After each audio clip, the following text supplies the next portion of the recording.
and welcome to another episode of the Strong Family Project podcast. I'm Joe. I'm Mel. Mel's a little nervous. I said, what are we going to talk about? And then I just press record. Mel, read us in and you'll find out. Okay. It's sometimes more exciting that way. Welcome back to the Strong Family Project podcast, where we guide you on the path to raising confident, independent, and resilient children in a strong family environment. We're going to go off on one of my rants this week. Mel and I were chatting about some things on a walk, so she's familiar with us talking about this.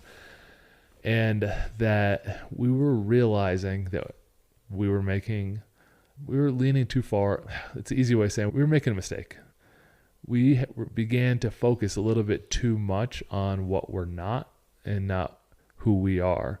And what I mean by that is we're looking at, we're not going to be a part of that, like all this news stuff, all this political stuff. We started like looking at and reading this too much. And I want to share this with you because I see it a lot, and it can be a spiral. When we start focusing on like all these things that we're not, and we're not focusing on our core values and who we are and defining that for our kids. So when our kids, we're driving down the road, we see a group, we're not like them, they're wrong, or like, we will never do that thing. We're talking about all the things we're not, but we're not defining what we stand for as a family. Yeah, I do feel like we've been a bit off lately in that regard and focusing. I think part of it, though, is going back to school, you're suddenly hearing and seeing a lot of different people's values that your family may or may not agree with. And the kids come home with that. This kid said that. I saw this in the parade, whatever the case may be. And it's very easy to start complaining and just focusing a lot of time on the things that we're not. It's almost easier to go there than to put the intentional effort towards refocusing on what we are. So yeah, that day we were walking and you just happened to say that, and I was like, something clicked. I'm like, that's our problem. We're spending too much time on these things that are not who we are, and we're almost indulging in that a bit too much instead of refocusing on our core values and really hitting that home with the kids. So as the kids brought in more challenging questions about, like Mel said, there's one child that's friends with our middle son who just knows too much for his age. And he said, don't you want to tell kids everything? Nope. I want them to be able to be kids. I don't want to burden them with adult politics and adult beliefs. They should be allowed to be a child. And in this family, they would tell the child too much, and then that child with social currency, like, I know something, and go to school and then talk about all this stuff from politics to sexual behaviors to things like that. And when our child would come home and tell us, thank goodness it would, because we have the communication system set up. It was always like, we're not like that. We're not like that family. What we should be saying is, well, here's our core values. And instead of us running around to put out all these fires, here's what we do stand for, and let the kids filter it a little bit better and provide them that strong way to look at if a child's bringing something to them. Our kids can filter them through their core value and decide to believe it or not. They can bring it to us, of course, if it's something new.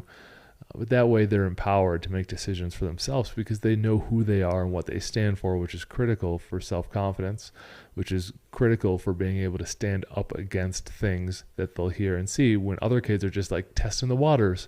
Like, don't get persuaded. Don't get blown around by every wind that comes your way, because a lot of these kids don't know what they stand for. So they're just all testing it out. If we take the time to teach our kids what they stand for through your family's core values, and you can pick. We're not even telling you what your core values should be. They just go through the process and identify them for your kids. Then the child will know how to respond in those situations. And this really did play out for him, because we've had this conversation before about this particular friend, and we want to teach our kids how to problem solve and think critically. So instead of saying, we will not allow you to hang out with this kid anymore. Now, I understand there are cases where you have to be extreme like that and just what is that called? Put your foot down. Put your foot down. I was thinking hammer. Anyway, put your foot down. Over okay, here. I know. YouTube. Put my hand down. You need to put your foot down. However, when you have an opportunity to teach them, like, this is what our family's about. It sounds like this kid doesn't quite fit our system of values. What are you going to do? How are you going to think about this? And we've had this conversation with him for 6 months on and off. And then they had this field trip come up where they're going to be spending the night, and they get to write down who they want to be tent mates with.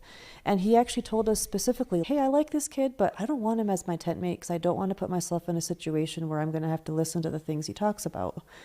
And that was really, he made the decision on his own, but that was with our guidance, showing him what we're about, what our family's about.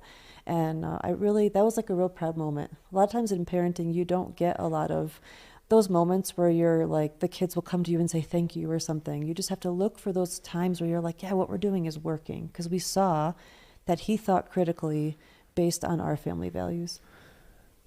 And you're right. There is a huge pitfall in parenting when you forbid a kid to do something. That is the last resort. You may need to use it.